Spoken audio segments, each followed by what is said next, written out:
बिस्मिल्लाहिर्रहमानिर्रहीम अस्सलाम वालेकुम वरहमतुल्लाहि वबरकातुहू। Welcome back to my channel, welcome back to the new video. अच्छा देखिए, आज मैं आप लोगों के साथ एक ऐसा वजीफ़ा शेयर कर रही हूँ जिसके करामात तो जितना मैं बताऊँगी ना, मुझे ऐसा लगता है कि वीडियो कम पड़ना शुरू हो जाएगी, टाइम शॉर्ट हो जाएगा, लेकिन इसके जो मौज़ात हैं वो ख़त्म होने का नाम नहीं लेंगे। और वो इतना पावरफुल अमल है कि जिसकी जो हाजात थी ना वो तमाम पूरी हुई। मैं वो वाक़यात भी आप लोगों के साथ इसी वीडियो में इंशाल्लाह शेयर करूँगी, लेकिन उसके लिए देखिए क्या है कि उसके लिए शर्त है। वो शर्त ये है कि जिस तरीके से मैंने इसे फॉलो किया है ना, आप लोगों को भी उसी तरीके से एग्जैक्ट फॉलो करना होगा, वही क्वांटिटी में, ठीक है ना, उसी तरीके से। लेकिन देखें, अगर आप इस तरीके से कर लेते हैं ना फॉलो, तो हर मुश्किल है ना जो आप लोगों की ख़त्म हो जाएगी, हर दुआ जो है आपकी कबूल हो जाएगी, ठीक है ना। और कहते हैं कि अगर मुश्किल आती भी है ना, तो अल्लाह पाक उसके लिए फ़ौरन रास्ते बना देगा।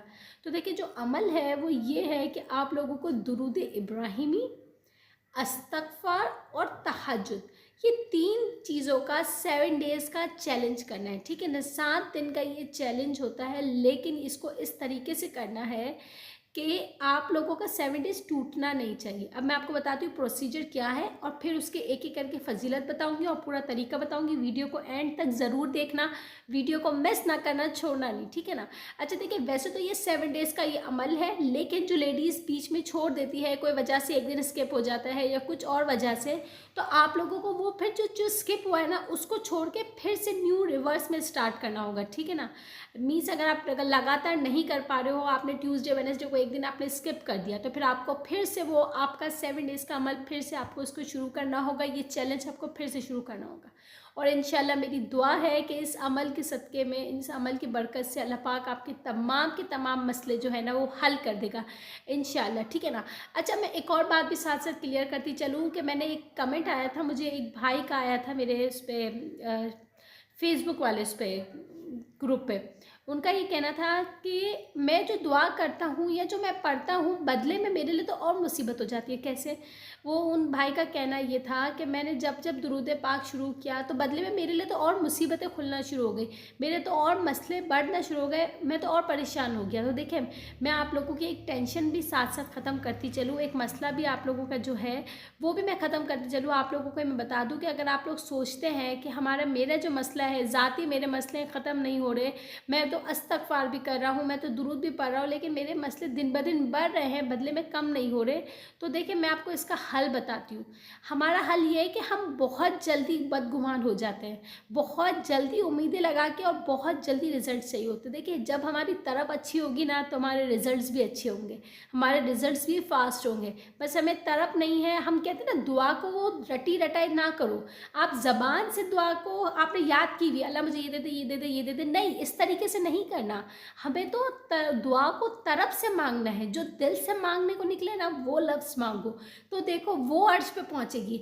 रटी रटाई तो किताबों में भी दुआएं, पंसूरों में भी दुआएं आ जाती है, तो क्या हर दुआ कबूल हो जाती है? नहीं, ऐसा नहीं होता। इसी तरीके से जब आप शिद्दत होती है और सच्चे दिल से बदगुमानी के बगैर कामिल ईमान के साथ मांगते हो ना, तभी वो अल्लाह के यहाँ कबूल होता है, ठीक है। और एक और मैं बात बता देती हूँ कि जिस बंदे की दुआ को अल्लाह कबूल करना चाहता है ना, तो अल्लाह पाक उसे ज़िक्र की तौफीक देता है, इस्तग़फ़ार की तौफीक देता है, दुरूद इब्राहिमी की तौफीक देता है। और देखिए, कोई ऐसी दुआ जिसको अल्लाह पाक कबूल करना चाहता है और अल्लाह पाक फिर भी कबूल नहीं कर रहा है, तो वो फिर अल्लाह पाक उस बंदे को तहज्जुद की तौफीक दे देता है, क्योंकि कहते हैं कि कोई भी दुआ जो तहज्जुद में कबूल हो सकती है, मीन्स कहने का मकसद है कि हर दुआ अल्लाह पाक कबूल करता है, लेकिन कुछ ऐसी दुआएं हैं जो अल्लाह पाक एक ख़ास औकात के लिए रख देता है कि मैं ऐसे देना तो चाहता हूँ, लेकिन अभी नहीं, जब उसके अंदर और शिद्दत आएगी ना तब दूंगा। और वो शिद्दत उसको जब सजदे पे, तहज्जुद के सजदे पे लेकर आ जाए ना, तो ये वो वक्त है जिस वक्त के लिए अल्लाह पाक ने उसकी वो दुआ रोक के रखी थी, ठीक है ना। अच्छा जी, जब अल्लाह पाक आपको तहज्जुद की तौफीक दे देता है, तो इसका ये मतलब है कि आपकी तो वो हर दुआ अर्श पे पहुंच रही है। देखिए, हमें क्या है, हम परेशान हो जाते हैं और बहुत जल्दी हार मान लेते हैं। नहीं, हमें परेशान नहीं होना, कंसिस्टेंट रहना है, तवज्जो के साथ पढ़ना है और पढ़ते रहना है, और साथ साथ अल्लाह से तौबा करनी है, ठीक है ना। सच्चे दिल से तौबा करनी है और अपने अमल को पुख्ता कामिल ईमान के साथ इस तरीके से पढ़ना है कि हमें पता होना चाहिए कि या अल्लाह तू ही मेरे मसले हल करेगा। करेगा, मैं ये तेरे लिए पढ़ रही हूँ और मेरा हर मसले का जवाब जो है ना अल्लाह पाक वो आपके पास से ही आना है। जब हमारा ईमान डगमगाता हुआ होगा ना तो फिर अल्लाह हमें कहाँ से नवाजेगा, ठीक है ना। अच्छा जी, अब मैं आप लोगों को बताती हूँ कि ये जो 3 चीज़ों का जो अमल है ना उसको आप लोगों को करना किस तरीके से। देखिए, अब मैं एक एक करके फजीलत आपको बयान करना शुरू करती हूँ। देखिए, सबसे पहले तो है आप लोगों का तहज्जुद। कहते हैं अल्लाह पाक की तरफ से है कि तहज्जुद तो वो वक्त है जो अल्लाह पाक खास उसको अफजल नमाज कही गई है, ठीक है ना। देखिए, हर नमाज के लिए अल्लाह पाक ने फ़र्ज़ नमाज़ों के लिए अजान मौज़िन दे देता है, क्योंकि वो फ़र्ज़ है, हर बंदे हर मुसलमान के ऊपर फ़र्ज़ है, ठीक है ना। लेकिन तहज्जुद की क्यों अजान नहीं रखी, तहज्जुद को क्यों फ़र्ज़ नहीं किया गया, क्योंकि इसको अल्लाह पाक ने अफजल नमाज दी। उसको अल्लाह पाक ने कहा कि ये वो नमाज है जो मेरा महबूब ही पढ़ेगा, जिसको मुझसे मोहब्बत होगी, जिसको मुझसे लो लगाना होगा, जिसको मेरे करीब आना होगा ना तो वो मेरे लिए बीच आधी रात में भी उठ के सजदा करेगा। ये मैं इसको फ़र्ज़ नहीं कर रहा हूँ कि हर बंदा पढ़े, नहीं, जो मेरा महबूब बनना चाहेगा और मैं उसका अपना अजीम बंदा बनाना चाहूँगा ना, सिर्फ वो ही मेरे लिए करेगा, ठीक है ना। तो ये सोचिए कि जब अल्लाह पाक आपको दुनिया जब सो रही है और फिर भी अल्लाह पाक ने आपको वो दिल में वो लौ डाला है कि आप बिस्तर छोड़ के सजदे में आ रहे हो और अपनी दुआ मांग रहे हो, तो सोचो अल्लाह पाक ने आपको कितना पसंद किया हुआ है। और कहते हैं कि वो वक्त की दुआ कभी रद्द नहीं होती। कहते हैं तहज्जुद से गुनाह माफ़ होते हैं, आपके दिलों को, आपके दिमाग को सुकून मिलता है, आपके घर से उदासी, आपके दिल में से उदासी दूर हो जाती है, ठीक है ना। और तो कहते हैं कि मौज़े का काम है ना वो तहज्जुद करती है। और मैं एक बात बताऊँ आप लोगों को, मुआज़ा हर किसी के साथ नहीं होता, मुआज़ा तो उसी के साथ होता है जो मुआज़ात होने पे यकीन करते हैं, जिनको पता है कि सब रास्ते बंद है, पानी की नहर है, ठीक है ना, लेकिन मेरा रब करेगा। कहाँ से करेगा ये मुझे नहीं पता, ये इंसान की सोच से बालातर है, लेकिन करेगा ज़रूर। इसको बोलते हैं मुआज़े की पहली उम्मीद। और फिर जब उसको इस उम्मीद की हो तो अल्लाह पाक फिर उसको वो मुआज़े के रंग तो दिखाएगा, कैसे नहीं दिखाएगा। अब हमने जो इतनी कहानियाँ सुनी हैं कि हज़रत इब्राहीम अलैहिस्सलाम को आग में फेंका गया था, लेकिन उनको पूरा अल्लाह से वो उस आग में भी देखे अल्लाह पाक पे यकीन रख के दुआ कर रहे थे। उन्हें पता था कि मेरा रब करेगा, और अल्लाह पाक ने उस आग को कैसा ठंडा कर दिया हज़रत इब्राहीम अलैहिस्सलाम के लिए। इसी तरीके से जब हज़रत यूसुफ़ अलैहिस्सलाम को अपने वालिद से जुदा किया गया, लोगों के आगे बेचा गया, भाइयों ने कुएं में फेंक दिया, अल्लाह पाक से इन्होंने फिर भी दुआ नहीं छोड़ी, उम्मीद करते रहे। जबकि वो बदगुमान हो सकते थे कि मेरे साथ तो ये भी परेशानी, ये भी परेशानी, लेकिन देखें उन्होंने सब्र किया, अल्लाह के ईमान मुकम्मल कामिल तवक्कल रखा, तो अल्लाह पाक ने उनके साथ क्या मुआज़ा किया। हज़रत यूसुफ़ अलैहिस्सलाम को अपने वालिद हज़रत याकूब अलैहिस्सलाम से मिलाया तो मिलाया, बल्कि उनको फिर उसका मिस्र का बादशाह बना दिया, मिस्र का हुक्मरान बना दिया। जहाँ वो कितने तकलीफ़ में थे, अजियत में थे, वहाँ का उनको हुक्मरान बनाया। तो सोचिए अल्लाह पाक आपको बेहतरीन दर्जा देगा, तहज्जुद की निस्बत से आपको ज़रूर देगा। लेकिन बात वही है कि मुआज़े पे यकीन करना सीखो। ये देख सोचो कि हाँ मेरे रास्ते बंद हैं, लेकिन रास्ते खुलेंगे ज़रूर, कहाँ से कैसे ये मुझे नहीं पता, लेकिन खुलेंगे ज़रूर। अल्लाह के लिए नामुमकिन नहीं है, मेरी सोच से नामुमकिन है, अल्लाह के लिए नहीं है, ठीक है ना। जब हम इस तरीके से अपने ऊपर कामिल अल्लाह के ऊपर रखते हैं तो बहुत बहुत जल्दी हमें फ़ायदे होते हैं, ठीक है ना। मैं एक और बात बताती हूँ कि जो तहज्जुद है ना वो आप लोगों को हिम्मत देती है, और आपकी परेशानियाँ जो मसले मसाइल है ना उसका रुख मोड़ देती है। जो आपके ऊपर मसले मसाइल आने वाले होते हैं ना वो उसका रुख अल्लाह पाक तहज्जुद की बरकत से ऐसे बदलता है कि आपके ऊपर कोई अजियत, कोई परेशानी नहीं आती। कहते हैं कि तहज्जुद से अल्लाह पाक इतना खुश होता है, इतना राज़ी होता है, और तहज्जुद से कोई भी दुआ है ना वो ऐसा नहीं है कि रद्द हो जाती है। और कहते हैं कि जो दुआएं ना हमें रटी रटाई नहीं बोलनी, हमें दिल से बोलनी। और जब पूरी दुनिया सो रही होती है, हम अकेले होते हैं, तो हम अपने महबूब से बात कर रहे होते हैं ना। कहते हैं कि भाई इंसान है, या तो अगर वो नॉर्मल ज़िंदगी में रात भर जाग रहा है तो वो क्या कर रहा होगा, दुनियावी महबूब से बात कर रहा होगा, ठीक है ना। तो और जब वो एक बंदा जो दुनिया सो रही है और वो सजदे में जाके अपने हकीकी महबूब से बात कर रहा है, तो सोचिए कितना अल्लाह उससे राज़ी होगा। फिर वो लाजमी उससे बात कर रहा होगा, तो वो रटी रटाई दुआ थोड़ी नहीं बोल रहा होगा, वो तो फिर अपना दिल खोल रहा होगा अल्लाह के आगे कि अल्लाह पाक मैं इस तकलीफ़ में हूँ, मैं इस अजियत में हूँ, अल्लाह पाक मेरी इस अजियत को सुकून में बदल दे। तो अल्लाह पाक फिर उसको तहज्जुद की बरकत से इतना सुकून अता करता है कि इसका दिल खुश हो जाता है, और उसको वो चीज़ें देता है जिसने इसका गुमान भी नहीं किया था। वो अल्लाह ताला की तरफ से एक इनाम होता है हमारे लिए, ठीक है ना। तो तहज्जुद की जितना मैं बता सकती थी शॉर्ट वीडियो में मैंने वो बताया आप लोगों को। दुआ तो ऐसी चीज़ है जो तकदीर को बदल देती है। एक शख्स ने हुज़ूर पाक सल्लल्लाहु अलैहि वसल्लम के पास आए और पूछा कि जब हमारे नसीब में, हमारे हाथों की लकीरों में अल्लाह पाक ने सब कुछ लिख दिया है, फिर हम क्यों दुआ मांगते हैं, हमें दुआ मांगने की क्या ज़रूरत है। तो उनका फरमान था कि हो सकता है कि तुम्हारे नसीब में अल्लाह ने ये लिखा हो कि ये जो मांगेगा मैं उसको दूंगा, ये भी हो सकता है। और एक और जगह मैंने पढ़ा कि जब एक शख्स ने पूछा कि भाई जब हमें नसीब में हर कुछ प्री प्लान्ड है, हर चीज़ पता है कि ये होगा, तो हम दुआ मांगते क्यों हैं। तो उसका एक और जवाब ये भी सुना मैंने कि हो सकता है कि आपके नसीब पे बहुत तकलीफ़ें लिखी हुई हों, ठीक है ना, और ये भी हो सकता है कि फिर आप दुआ मांगो और आपके नसीब बदल जाए, क्योंकि कहते हैं कि वक्त जो दुआ है वो तकदीर को बदल देती है। हो सकता है जो आपके हाथों में लिखी हुई तकदीर लिखी हुई है, उस तकदीर की जो परेशानियां हैं, जो मसले मसाइल हैं, जो अज़ियतें लिखी हुई है, हो सकता है कि वो ही आपकी दुआएं आपको बदल दे, ठीक है ना। तो तहज्जुद में ज़रूर दुआ मांगे, अपने मसले सिर्फ़ और सिर्फ अल्लाह को बताएं, किसी इंसान को ना बताएं, क्योंकि इंसान सिर्फ हंस सकता है, मजाक बना सकता है, लेकिन अल्लाह पाक खुश होता है और उसको उसकी अज़ियतों का, तकलीफ़ से राहत नवाजता है, ठीक है ना। तो मैं तहज्जुद को अब एंड करती हूँ, अगर मैं ज़्यादा करूँगी तो बहुत लंबा हो जाएगा। अब आ जाते हैं दुरूद इब्राहिमिया पे।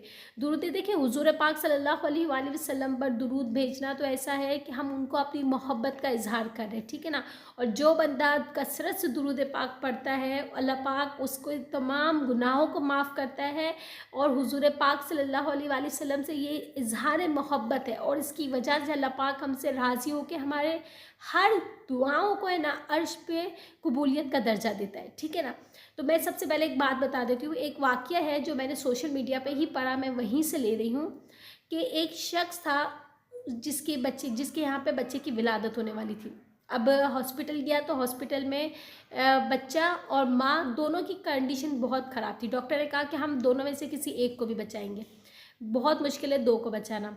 अच्छा जी, तो वो शख्स था, उसने डॉक्टर को बोला आप ऑपरेशन शुरू करें, अल्लाह सब बेहतर करेगा। और वो शख्स दुरूद इब्राहिमी कसरत से पढ़ता रहा, जब तक ऑपरेशन चला तब तक उस शख्स दुरूद इब्राहिमी पढ़ता रहा। डॉक्टर्स का कहना था कि भाई हालत इतनी ख़राब है कि दोनों में से किसी एक को बचा सकते हैं, लेकिन उस दुरूद इब्राहिमी का उस शख्स को इतना एतमाद था कि जब वो डॉक्टर ऑपरेशन करने गए तो जो ऑपरेशन की जितनी भी पेचीदगी थी, जितनी भी कॉम्प्लिकेशंस थी, वो इस तरीके से हल होती गई कि जब वो डॉक्टर्स थे वो आपस में बात कर रहे थे कि ये जितनी कॉम्प्लिकेशंस थी ये इस वक्त सब के सब ख़त्म हो गए, क्योंकि बाहर उस शख्स का शौहर, उस औरत का शौहर, उस बच्चे का बाप नॉन स्टॉप दुरूद इब्राहिमी पढ़ रहा था। और जब अल्लाह पाक के हुजूर हम दुरूद पाक पेश करते, हुजूर हम दुरूद पाक पेश करते, तो अल्लाह पाक हमारे रास्ते कैसे ना बनाता। और वो डॉक्टर्स आपस में बात करते रह गए कि दुरूद इब्राहिमी का मुआवजा है कि इस बच्चे की भी जान बच गई और उसकी माँ भी खैर खैरियत से है। तो कहने का मकसद है कि दुरूद इब्राहिमी से इतने वाक़यात हैं। एक और वाक़या मुझे याद आ रहा है कि एक छोटा सा बच्चा था जो पढ़ाई भी साथ में करता था और अपने माली हालात की वजह से वो कुछ चीज़ें सामान बेचा करता था, समोसे पकौड़े इस तरीके से। अच्छा, अब हुआ यूँ कि अब लाजमी है कभी बिके ना बिके, लेकिन जब उसकी माँ उस बच्चे को, उसकी माँ और छोटी सी बहन जब अपने बच्चे, उस भाई को, बेटे को बना के बेचती थी ना कि भाई तुम ये बेच कर आओ ताकि कुछ पैसे हाथ में आए, वो बनाने के साथ अपने बच्चे के पीछे से दुरूद इब्राहिमी पढ़ती थी। और उस बच्चे का कहना ये है कि मेरे सामान, जो मेरे समोसे पकौड़े जो भी था, वो इस तरीके से बिकता था कि मैं खाली थाल लेके घर लौटता था, क्योंकि पीछे से मेरी माँ मेरे लिए उस अमल के लिए कि मेरे हालात अच्छे हो जाए, हमारा काम चलने लगे, हमारे पास कुछ पैसे आए, हमारा सामान बिक जाए, उसके लिए दुरूद इब्राहिमी पढ़ती रही। ऐसे बहुत सारे वाक़यात हैं। कहने का मकसद है कि दुरूद इब्राहिमी आप अगर कसरत से पढ़ो, इसकी मन्नत एक और भी है, मन्नत उठा लो, उसकी वीडियो मैंने डाली हुई है, इंशाल्लाह आप लोग देखिएगा, आपको गाइड हो जाएगा। अगर आप इस तरीके से पढ़ते हो दुरूद इब्राहिमी तो आपकी कोई दुआ रद्द नहीं होगी, आपके तमाम मसले मसाइल का एक ज़ाती पुख्ता हल निकलेगा, ठीक है ना। अच्छा जी, जो तीसरा है वो इस्तग़फ़ार है। इस्तग़फ़ार के तो इतने मौज़े हैं कि इस्तग़फ़ार से लोगों के घरों में औलाद हुई है। एक लड़की थी, उसका कहना था, मैंने एक स्टोरी बुक में ही पढ़ा है कि एक लड़की थी जिसके यहाँ 6 साल से औलाद नहीं हो रही थी। डॉक्टर्स ने भी मना कर दिया, IVF के थ्रू भी नहीं, किसी तरीके से भी नहीं। लेकिन उसने कहीं से सर्च किया, कहाँ से उसको वो वीडियो मिल गई कि भाई इस्तिग़फ़ार करने से तमाम मसलों का हल निकलता है, हर मसले का हल है। उस औरत ने इस्तिग़फ़ार इतना कसरत से शुरू किया कि वो सिर्फ गिनती करके नहीं पढ़ती थी, वो बेहिसाब पढ़ने लगी, बेकसरत से पढ़ने लगी, दिन में रात में चलते फिरते। और अल्लाह का करना ऐसा हुआ कि उसको अल्लाह पाक ने 7वें साल औलाद नरीना बेटे से नवाजा, ठीक है ना। तो सोचिए कितना ही यह मौजज़ाना अमल है, मैं आप लोगों के साथ शेयर कर रही हूँ। इस्तिग़फ़ार से सबसे पहले तो गुनाह ऐसे माफ़ होते हैं जैसे एक बच्चा जो दुनिया में पैदा होकर आता है ना, वैसा हो जाता है। और जब आप खाली बिल्कुल पाक साफ गुनाहों से पाक हो गए, फिर आप अपने अल्लाह पाक से रब के आगे हुज़ूर होगे, तो क्या अल्लाह पाक आपकी सुनेगा नहीं?